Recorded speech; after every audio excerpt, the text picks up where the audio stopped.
आदरणीय विक्रम जी, भाई और बहनों,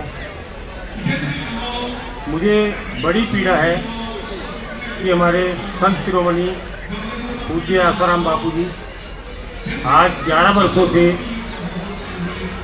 जेल में हैं और एक दिन के लिए भी उनको रिहा नहीं किया गया है। हर कैदी का अधिकार होता है फरलों का, पैरोल का, फरलों का, किंतु अन्याय देखिए कि उनसे वो अधिकार भी छीन लिया गया है। बेटा जेल में है, बाप बेटे को मिलने दिया जा रहा है। इतना अन्याय और इतना अत्याचार मैंने अपनी जिंदगी में कभी नहीं देखा है।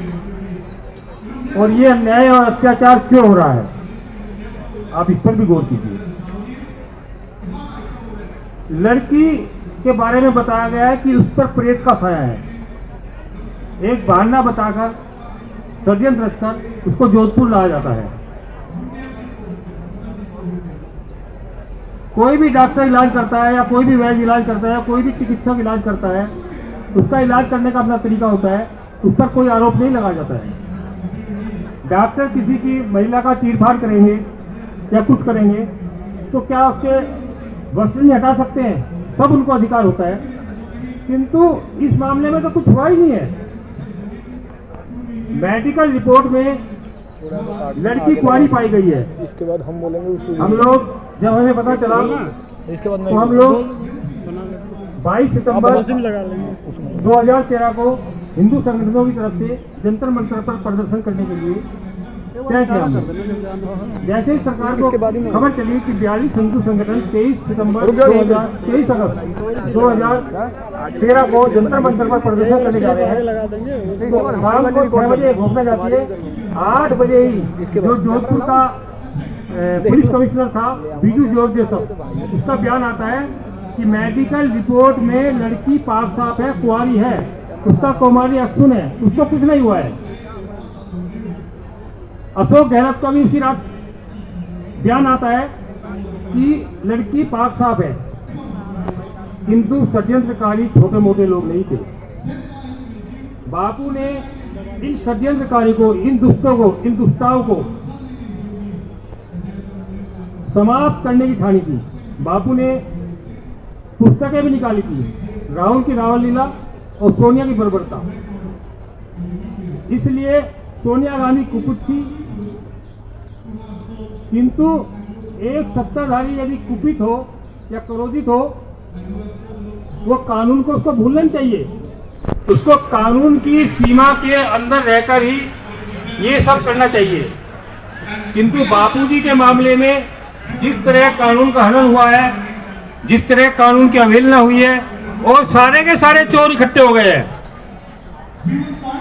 जो लोग कानून की शपथ लेते हैं कि हम भारत के संविधान का पालन करते हुए न्याय देंगे, उन सब अन्यायियों ने भी अन्याय की इंतहा कर दी।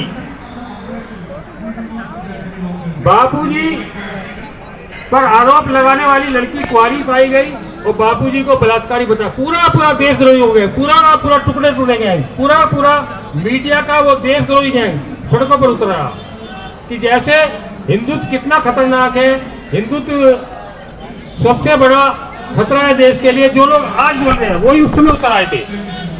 मेरे भाई और बहनों, मुझे यही कहना है कि बापूजी जैसे अवतारी पुरुष युगों बाद पैदा होते हैं, और ऐसे हमारे अवतारी पुरुष आज जेल में है।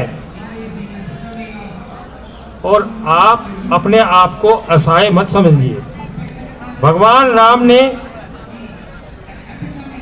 हनुमान जी को किस लिए भेजा था?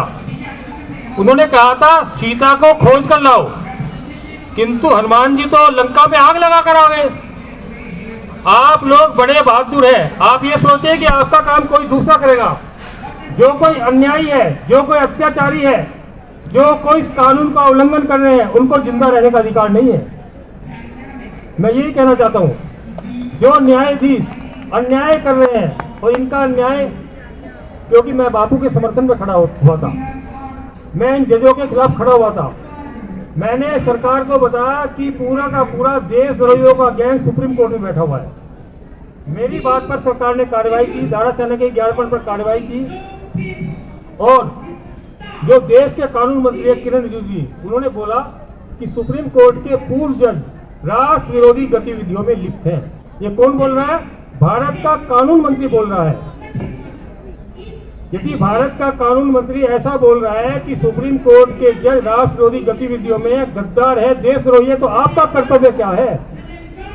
हमारा एक ही कर्तव्य है, इन देशद्रोहियों को समाप्त कर दो। जो कानून को पालन नहीं करते हैं। और मेरे ऊपर जब मैंने ये सब बातें बोलना शुरू की, बाबू के समर्थन में खड़ा हुआ और देशद्रोही जजों के इस गैंग के खिलाफ खड़ा हुआ, मीडिया के देशद्रोही गैंग के खिलाफ खड़ा हुआ, तो मुझे क्या भुगतना पड़ा ये आपको नहीं पता है।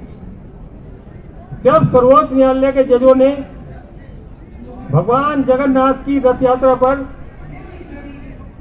18 जून 2020 को अचानक रोक लगाई कि इस साल पुरी की जगन्नाथ रथ यात्रा नहीं होगी, तो 21 जून की रात्रि को पुलिस का कहना है कि मेरे व्हाट्सएप से एक संदेश गया कि सुप्रीम कोर्ट के मुख्य न्यायाधीश शरद अरविंद बोबड़े को उसके घर पर जूते मारने चलना है। सुबह पुलिस का फोन आता है, आईबी का फोन आता है, सीआईडी वाला फोन आता है कि जैन साहब आप शरद अरविंद बोबड़े को उसके घर पर जूते मारने जा रहे हैं। तो मैंने कहा कि मुझे तो उसके घर का पता भी नहीं मालूम है। आप कह रहे, बोले आपके व्हाट्सएप से ये संदेश गया है, आप इसको वापस लीजिए। मैं कहा हमारा कोई प्रोग्राम नहीं। उसके बाद भी उन्होंने जबरदस्ती मेरे से लिखवाया कि हमारा कोई प्रोग्राम नहीं है। पुलिस मेरे घर पर फैक्ट्री पर आ गई 22 तारीख की सुबह ही। शरद अरविंद बोबड़े ने अपनी गलती मांगी और रथ यात्रा की अनुमति दी, किंतु पुलिस मेरे घर पर आ गई। मैं अपने मोबाइल फोन बंद करके घर से निकल गया कि इनके पचड़े में पड़ना ठीक नहीं है, ये आतंकवादी हैं, देशद्रोही है, कुछ भी कर सकते हैं। 27 जून को मैंने साउथ एवेन्यू थाने में जाकर सरेंडर किया। उन्होंने मुझे जमानत पर छोड़ दिया तो बोबड़े बौखला गया। कौन बौखला गया? बोबड़े। सुप्रीम कोर्ट का मुख्य न्यायाधीश बोबड़े। 8 जुलाई 2020 को मेरे घर पुलिस आती है उड़ीसा की और मुझे उठाकर ले जाती है। मुझे 14 महीने जेल में रखा जाता है क्योंकि मैं बापूजी के लिए खड़ा हूं, इन जजों के अन्याय के खिलाफ खड़ा हूं, सिर्फ इसलिए। आज सड़क पर 2 आदमी लड़ते हैं, झगड़ते हैं, गाली गलौज करते हैं, उसका क्या दंड है? पहली बात तो पुलिस मुकदमा दर्ज करेगी और मुकदमा दर्ज कर भी दिया तो जज के सामने पेश करेगी कलंदरा बना के और जज कहेंगे अरे तुम पे खड़ा होना था, बटन बंद करो, सीधे खड़े हो। गलती मानते बोले हाँ जी लड़ाई हुई है। बोले 100 रुपए निकालो और चलते बनो यहाँ से। उस पर 100 रुपए का दंड है। ये जज और वकील मिलकर मेरा 45 लाख डका गए हैं। 14 महीने मुझे जेल रखते हैं और मेरे बेटे ने मेरे ऊपर 45 लाख खर्च करके मुझे जेल से निकाला, सिर्फ इसलिए कि मैं बापू के लिए खड़ा हूं। हिंदुस्तान का कानून कहता है किसी व्यक्ति को एक अपराध के लिए 1 से अधिक बार अभियोजित और दंडित नहीं किया जाएगा। ये मूल अधिकार अनुच्छेद 20(2) है। एक अपराध में एक मुकदमा चलेगा, एक ही सजा होगी, किंतु मेरे ऊपर ये बोबड़े, ये चंद्रचूड़, ये पूरे का पूरा अन्यायी गैंग 4 मुकदमे चला रहा है। मुझे 14 महीने जेल में रखता है और एक अपराध में 4 मुकदमे चलाता है। इनसे बड़ा